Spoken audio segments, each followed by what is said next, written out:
রাধে রাধে বন্ধুরা, সবাই কেমন আছো? আশা করি সবাই ভালোই আছো।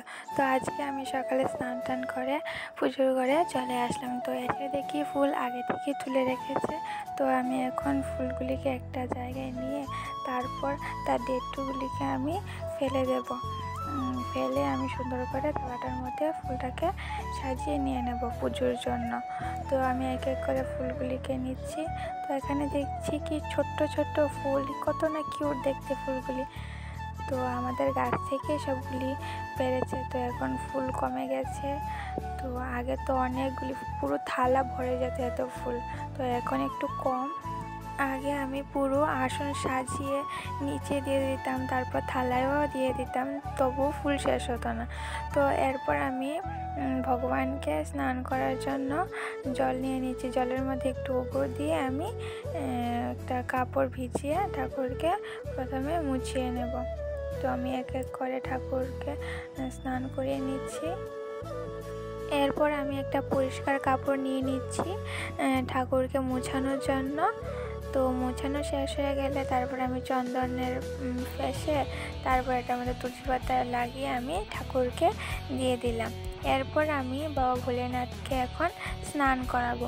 তো স্নান করানোর জন্য প্রথমে আমি জল নিয়ে নিচ্ছি। তো আমি এখানে ওম নমঃ শিবায় বলে বাবাকে স্নান করাবো। প্রথমে দুদিকে জল দিয়ে তারপর মধ্যেখানে দিয়ে তারপর উপরে জল ঢালতে হয়। তো এখন আমার জল ঢালা প্রায় শেষ। তো এই জলটা আমি মাথার মধ্যে দিয়ে তারপরে আমার ঘরের মধ্যেও দিই। তো এটা খাও ভালো, আমি খাইও। তো তারপর আমি বেলপাতা দিয়ে দিলাম।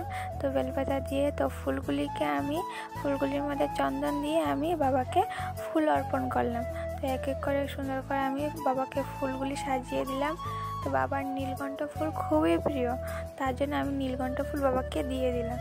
তো এখন দেখো বাবাকে দেখতে কতটা সুন্দর লাগছে। এরপর আমি রাম ঠাকুরকে সুন্দর করে ফুল দিয়ে সাজিয়ে দেব এক এক করে। তো এখানে আমার রাম ঠাকুরকে ফুল সাজানো শেষ। তো এখন আমি গীতাকে ফুল দিয়ে দিলাম। এরপর আমি মা লক্ষ্মীকে সুন্দর করে ফুল সাজিয়ে দিয়ে দিলাম। তো আমি নিজে কিছুটা ফুল সাজিয়ে দিয়ে দিলাম যেখানে আমি থালা গেলেসগুলি দেব। তো এখানে আমি এক এক করে থালা গেলেসগুলি দিয়ে দিচ্ছি। এরপর আমি গ্যালাসের মধ্যে জল দিয়ে দেব। তো জল দেওয়া শেষ। তারপর আমি সূর্যদেবকে এবং মা তুলসীকে স্নান করানোর জন্য এখানে দুটো পাত্রের মধ্যে জল নিয়ে নিয়েছি এবং ফুল নিয়েছি, একটা ধূপকাঠি নিয়েছি দেখানোর জন্য। তো সূর্যদেবকে অর্ঘ্য হিসাবে আমি চাল এবং সিঁদুর দিয়ে নিয়ে নিয়েছি। তো এরপর আমি সূর্যদেবকে এটাকে দেখিয়ে তারপর আমি অর্ঘ্য হিসাবে দিয়ে দেব। এরপর আমি ঘরে এসে মোমবাতিটা জ্বালিয়ে আরতি শুরু করে পুজোটা সুন্দর করে দিয়ে দিলাম।